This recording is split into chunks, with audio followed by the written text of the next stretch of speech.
Hello and welcome to another episode of the Made Musings podcast. Today's episode, we are going to be talking to someone who is a business owner, but at the same time is a parent to a neurotypical child. So, my guest is Rebecca Prejean. So, welcome to the podcast, Rebecca. Hi, thank you so much for having me. Really excited to be here. I'm so excited to have you. So I will just leave you to give us a bit of an overview of what your life is like as a parent. And well, we just take it from there, talk about life generally and business. Sounds good. All the things. So, in terms of my life as a parent, my son is 7. He'll actually be 8 next month, and he has been diagnosed with autism. He's actually very highly functional, but as a parent who does not have a neurodivergency or difference, it is a very exciting time. I'm sure you can imagine. Lots of learning, lots of growth. There are good days and there are bad days. And we just kind of roll with whatever comes. Um, he is verbal, I will add that, but he is also experienced this challenge throughout his days at school, at home. He's very sensory oriented, as many people on the spectrum are. So sounds, different touch, taste, all of these things are very different for him. And for me as a parent who did not have that experience, and also being a woman of color, it is a very nuanced situation. I usually have to take myself out of a lot of the situations and try to view things through his eyes. So it's a lot of challenge sometimes, but a lot of growth. And when you have the moments that are great, where you see the growth, you see the progression, you see the development, it makes all of those bad days worth it. Right. So thank you so much. And I'm really sorry that, you have to go through this. Not just as a woman of color, but as a woman and as a person, really. So it's not just because we're all humans and nobody really wants to go through tough times. Well, as they say, tough times don't last, but tough people do. So Yes. yeah. So, what has been one of the most challenging things that you found about your child being neurotypical? One of the things I have found to be the most challenging, if I could point out just one, would Well, probably maybe a be, few then, but because I it's know there are a lot. yeah, there could be quite a few, but I would probably say taking a lot of my own bias into consideration. We're parents and we love our children, but everybody comes with their own set of stereotypes, their own set of biases, their own set of expectations. And sometimes having to take myself out of that equation and realizing this is a whole different human can be one of the most challenging parts. In terms of like his autism in itself, I would say one of the most challenging things can really just be introducing him to new situations. Case in point, we actually went to try something on Saturday just to see if we could find something he enjoys, maybe an extracurricular thing. And he seemed okay with the actual activities themselves. However, there was a younger child. She was on her dad's shoulder, just kind of looking back like children do. And she was staring at him. And he was very uncomfortable. He told her, get away. He was very, very dysregulated in that moment. And sometimes bringing him to new environments, bringing him to new experiences, that can be challenging because you never know what you're going to get. And sometimes that first time he might hate it. And then the next time, if we try it again, just to, confirm, he may be fine and he may love it. So it just really depends. And that can be hard. But as a parent, as I'm sure you might know, it comes with it. And you just move accordingly. If he's liking it, we'll try it again. If he's like, no, I absolutely hate this, we'll try something else. So thank you. So what do you do when you find yourself in a situation where you have just taken your child somewhere and he's not really adapting to that environment in a nice way? What do you do? For me, I talk to him and it's legitimate. I do get on his level. I know it's very cliche to say that, but I do a lot of times get on my knees and kind of squat and I'm like, hey, I draw the attention to me and I'm like, hey, let's try to talk and communicate. And he's usually able in that moment to regulate at least enough to tell me what's going on. And it may not be in the way that you and I would say what's going on in full sentences, but he communicates in his own way. He communicates in the way that he's comfortable with. And if he's absolutely like, I really don't like this, no problem. We can go. All we've done is waste a few minutes of time, but what I don't want to do is put him in a situation where he is continuously forced to just be uncomfortable.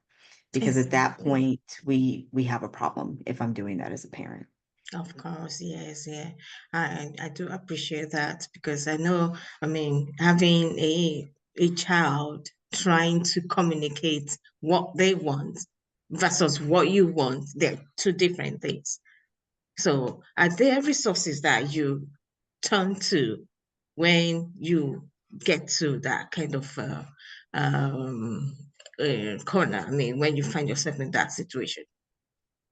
In terms of resources, we've developed just kind of some resources for him. So I usually have like a couple of fidget toys with me. He likes to fidget, it'll take his mind off of things. Um, Maybe a book because he's an avid reader. You will usually find my son in a book. At school, he's usually in a library. He would prefer to be in a library above all things. So there are just some things that we have developed as resources for him. Now, if we're talking about wider resources, there are all kinds of organizations and things, but what I have found most helpful for me is finding groups of other parents. And you can find those on Facebook. You can find those almost anywhere. But what that has helped me with is having people that I can be like, hey, this is what's going on. This is what happened. I'm feeling this way. Or do you have, some kind of suggestions? And sometimes as a parent, we don't like to say it, but we need some support too. Um, Exactly, yeah. And that when you're takes in me this to the next situation, question. Yeah, you do need support. Yeah, of course. Parents generally find it difficult to ask for help, even when they do need help. Why do you think that is? because if there's several factors as parents, we want to believe we know all the things and we've got this. But the reality is parenting doesn't come with a manual and every child is different. So it can be hard to really accept that as our reality where we don't know everything and we do need help and we do need support.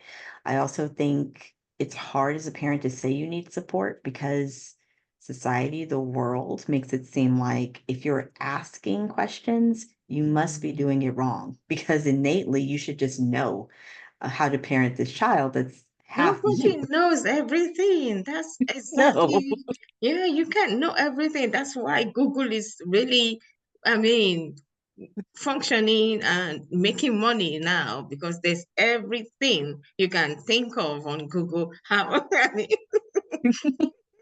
how to Yeah. cook, how to do, I mean, certain things. I mean, they're all on Google right now.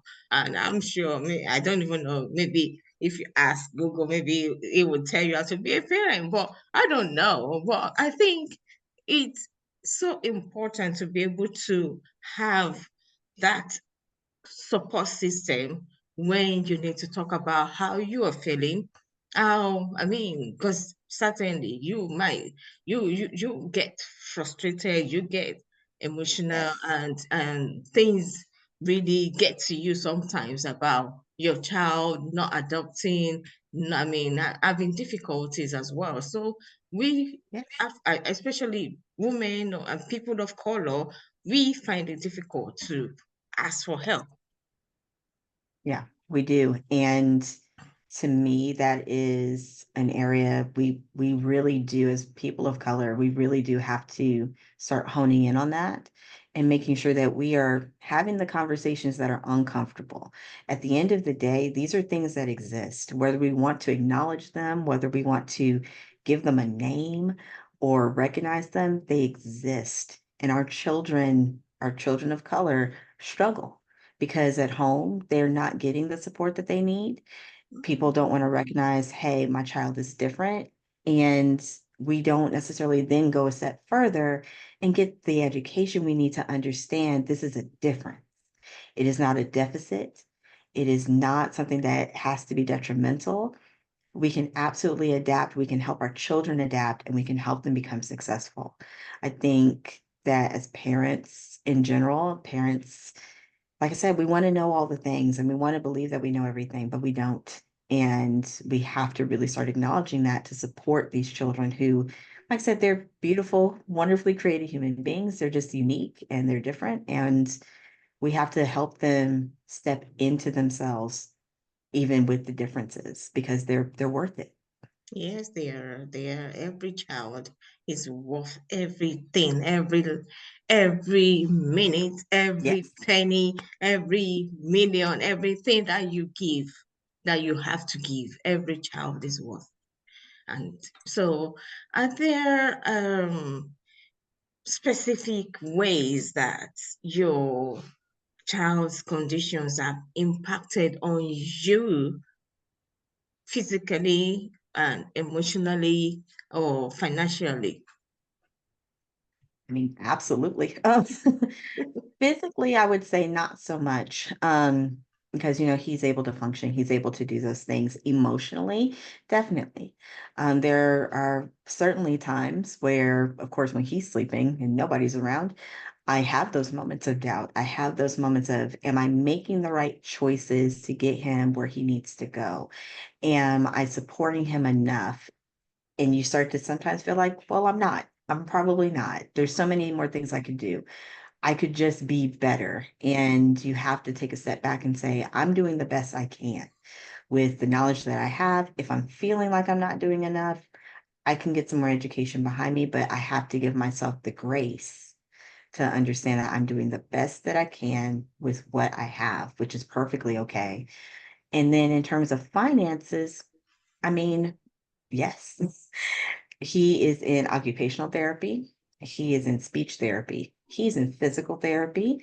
He is about to start martial arts. And we It's have him in quite swim lessons, active. active all the time. And Mm. some of that, though, is to give him the tools that he needs. Like, I know I don't have all of those tools, so I have to bring in support. And we're fortunate enough to be able to do that. I know not every parent can, and that can be difficult as well. When you're like, well, I want to do these things that I don't have the resources, I don't have the backing. So I do recognize and hold space for the people that don't have that. We're very fortunate, and we do try to instill in our son that he is fortunate in terms of understanding that not everybody has what he has, and to instill appreciation in him for what he does have and have compassion for those who may not. Um, because like I said, he's fortunate to have all these therapies and things like that, but some people don't. Yeah. And do you have to pay for these therapies? Yes, we do have medical insurance to pay for the therapies, thankfully. And we have found people who take our insurance, which is a whole nother conversation. But the other things, I mean, insurance doesn't pay for those. So those do come out of pocket. And that's part of the reason I work the way that I work. And his How do dad you works the work? way that I have my own business, Okay. and yes. And because of that, I work many, many hours. Usually when he's sleeping, I am working, Oh, whether that's creating things for people or, selling, finding new clients, whatever the case may be, taking on side things, side jobs to try to help and supplement. In full disclosure, I am the child of an army parent. So I feel like it has been ingrained in me to just work continuously. But in this situation, it has benefited me because I just tend to stay working a lot. Oh, there. And how much of your child's disability impacted on your decision to start your own business? It was everything. Like for me to transition from what I was doing to this business really was all driven by him, his experiences, and his challenges. I own a business that we create accessible learning experiences, accessible environments for people in corporate America. So we talk to CEOs, we talk to people in the C-suite about how to make their organization more inclusive, giving them access to strategies to develop accessible documents, accessible processes, accessible onboarding, videos, all of these things. And that was truly driven by the fact I saw his challenges. I saw how people treated him. I saw how people discounted him. Tell you a story real quick. I think what one of the things that stuck with me the most is when I was dropping our son off at daycare and he was a little upset, but I stayed back and I kind of watched him through a window and I saw all the other children being called to a carpet, to sing and do what children do, and he was just kind of left by himself. Yeah. And that stuck with me on such a real level because that's really how even adults treat folks that might have a disability. They are like, well, they'll self-soothe, or I don't know how to deal with this, so I'm gonna just stay away from it. But that's not really helpful, nor is it kind. And for me, one thing that has always driven me is I want people to know that you can be kind to people with disabilities. It doesn't cost anything to be kind. It doesn't cost anything to be considerate of them. And there's no reason not to be. So for me, he has driven so many of my decisions and my growth personally and professionally.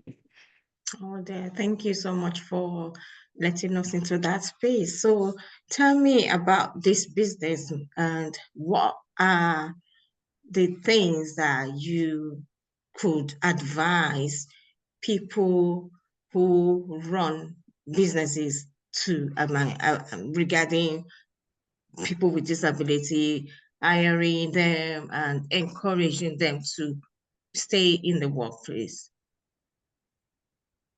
The main thing I always like to tell my clients is that it starts at the very beginning. When you are setting up your hiring practices, you have got to start thinking about things in terms of accessibility and inclusion, meaning you do have to change some of those hiring questions. You do have to be prepared to give accommodations during the hiring process. During your onboarding, which is a critical, pivotal moment, you do have to make sure that your documents are accessible. You have a clear pathway for people to learn information because that's important for people in general. But for folks who are neurodivergent, it is critical. That gives them the opportunity to be prepared on day one with their accommodations because you've been open and proactive about offering these things, but also sets them up for success later down the line. And not only does it help them, but helping your neurodivergent employees helps your business. This group of folks is an untapped resource for businesses. They are smart, they are innovative, they think differently. And in the world economy as it is today, that's what you want. You want the people who are innovative to get you to be the first in the space that you're in, but you're not talking to those people in your team. Mhm. You are sometimes looking at them as difficult, sometimes looking at them as just not capable. They're capable if you give them the support, and they'll in turn stay with you. Now, if you don't do that, they will leave, but they'll go to a company that will give them that support, and then they'll be the first in the space. So how do you create a supportive environment for neurodivergent employees? For me, I always like to, I preach a lot about transparency and openness because at the end of the day, nobody's going to expect anybody to know all the things, right? So part of that means being willing to accept feedback. And I'm always about implementing employee surveys and not just one, not just two. Like it needs to be a routine thing where it's anonymous and you read the feedback that people give and start to incorporate those things. And I know that there is a balance.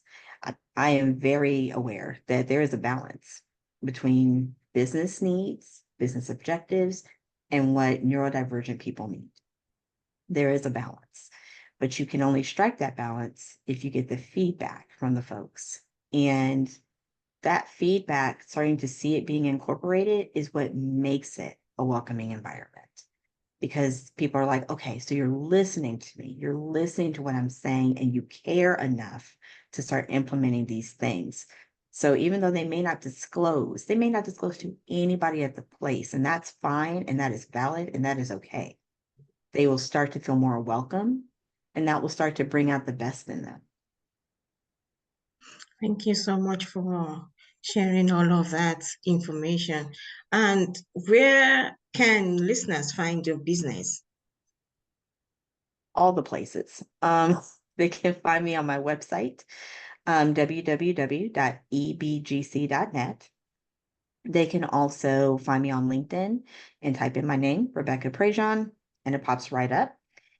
Those are the main places that you can find me right now. People can also email me, however, at rebecca.prejean@ebgc.net. And I'm open. So even if it's not a sales call, even if it's just, hey, we're thinking of this, I would always welcome people reaching out with those questions because once you start asking the questions, that is the start of your journey.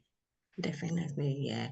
You need to be able to accommodate everybody at the start of your business. So, thank you so much for sharing. And again, to just go back to your child, what can you just walk me through a good day with it? Today What a is great day looks feels like. a good day for me with my Ethan, is what I call him, is he wakes up, he's well rested. He asks me to make him breakfast. He'll say, Mommy, I want breakfast. We'll go downstairs. I'll fix him what he wants. Usually, if I'm being honest, it's yogurt. That is his breakfast of choice. Oh, And he will then ask for his vitamins. He will be really, really just engaged. So he'll get dressed. He will put on his shoes and his socks. He will do all the things. We'll go put him to school, and I won't really hear from his teacher throughout the day. That's a good day yeah. for him. And then at the end of it all, after he comes home on a good day, he's just happy. He's go lucky. He will come home. He might watch a little TV, but he'll want to talk to me. He'll just be really, really engaged. It's great. Like the good days are great days. Yeah, it's always good to have a good day. And what about a bad day on the other side? On the other side of things, if he's having a bad day, I'm gonna know it. It's usually at the start of the day because he doesn't really want to wake up. He will kind of cry and push away, and I'll have to kind of remind him to do things and kind of prod and move him forward. If he's in school on a bad day, I will usually get a call from his teacher or an email from his teacher, but I will go up to his school. We'll have a conversation like, hey, what's going on? What are you feeling type of thing. And usually it'll be fine for the rest of the day. But when he gets home, if it's been a bad day, it'll continue just in different ways. So he won't be as happy. He might throw a couple of tantrums. He might um, be a little bit more defiant. And in some cases, he might even be a bit more quiet than normal, which is also an indicator that it's been a rougher day where Hmm. he's just not really talking or engaging. Yeah. But I reassure him, I comfort him, and we move on to the next day because that's what we've got to do. And there are triggers for him going into one of those bad days mood. Triggers usually at home, not so much, unless he's just feeling really overwhelmed with maybe anxiety. But at school, triggers are usually larger numbers of people, larger amounts of sound, lack of a process or changes in schedule will definitely send him into a much more complicated place because he relies on that. He relies on a schedule. So the last few days of school were a little bit difficult for him this year, simply because into school, completely different schedule every day. Um, and you sometimes have different people in the room, lots of going in and out. And so it was difficult for him. Oh dear, so sorry about that. And how long does it take him to get out of that space? You Depends on the day. It does. It depends on the day. Sometimes it'll be a few minutes. Sometimes he might go through the whole day that way. Sometimes it'll be a few hours. You don't really know, but you just, for me, for us, we work with it and we do what we can. We try to bring him out of it. If it's like, okay, you're not really into me trying to do this right now, I'm going to give you your space. We'll revisit. So it's a constant, what I like to say, a constant game of chess to figure out what move will get the result that we want to get, which is him feeling better, him feeling comfortable, and him feeling more like himself. yeah. Oh yeah. And I suppose even though you work for yourself, are you working from home? Yes, Okay. Does that affect your work pattern still? absolutely. Especially with him being home for the summer. With him being home for the summer, he's at home. And so there are times like if I have an interview, if I have a video call, things like that can be complicated because I can't necessarily plan for how he will be. Like he might want to talk to me in an urgent hurry if I'm on a video call and he's not going to wait. That's not what he does. So he has had times where he'll pop into the call. I usually let people know ahead of time, however, that it may happen. I've had people who are very gracious, who are very kind, and understand that part of my world and that part of my situation. So I'm very grateful for that. But there are some days where I'm like, I have to take a lot of time just to kind of regulate him, take care of him, and give him the attention that he needs. And with that being the case, there are times where I find myself up at work at 10 p.m. after he's gone to sleep.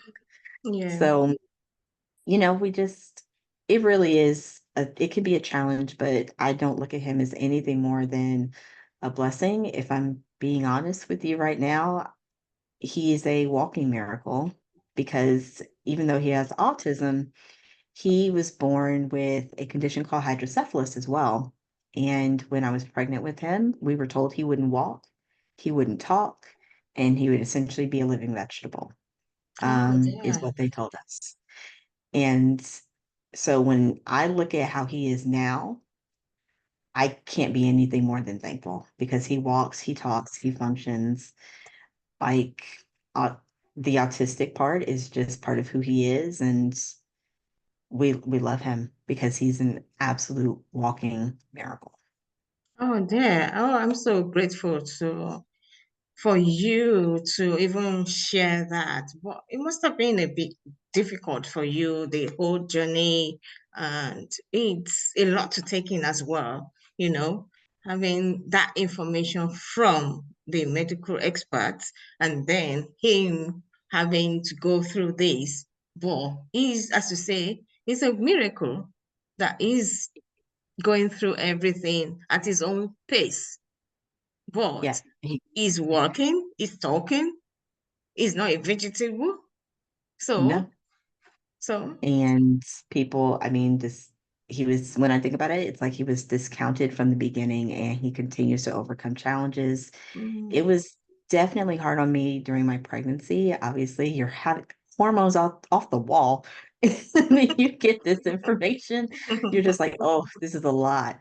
But it changed me. It changed me as a woman. It changed me as a parent. It changed my perspective on what he does and how he functions. And I can't help but be thankful for every moment because, as you said, he's defying what people thought he would do, and I have full faith that he will continue to do that with the support that we give him.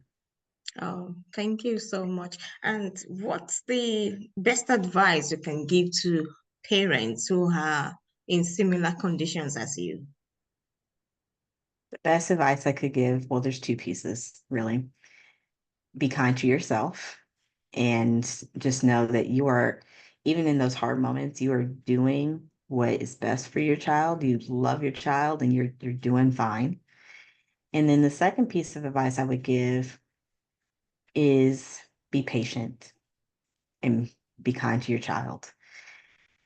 At the end of the day, I grew up with very strict expectations, as I'm sure you can imagine growing up with an army parent. But those expectations don't have to be the expectations that I have for my son. I have different expectations of him in terms of what he can do, what he should be doing. You can always change the expectations and adapt to your child and what they need. It's okay to not be like everybody else. Thank you so much for your time today, and I hope we can have another chat in the future about your child, about your business, and lastly, where do you see your business in the next 10 years? Given that Ooh, there's so many neurodivergent um, people out there now. It's just increasing by the numbers every day. it increases every day. And that is my hope that those folks that are not just now being diagnosed, when they come into the workforce, they'll have so much more support.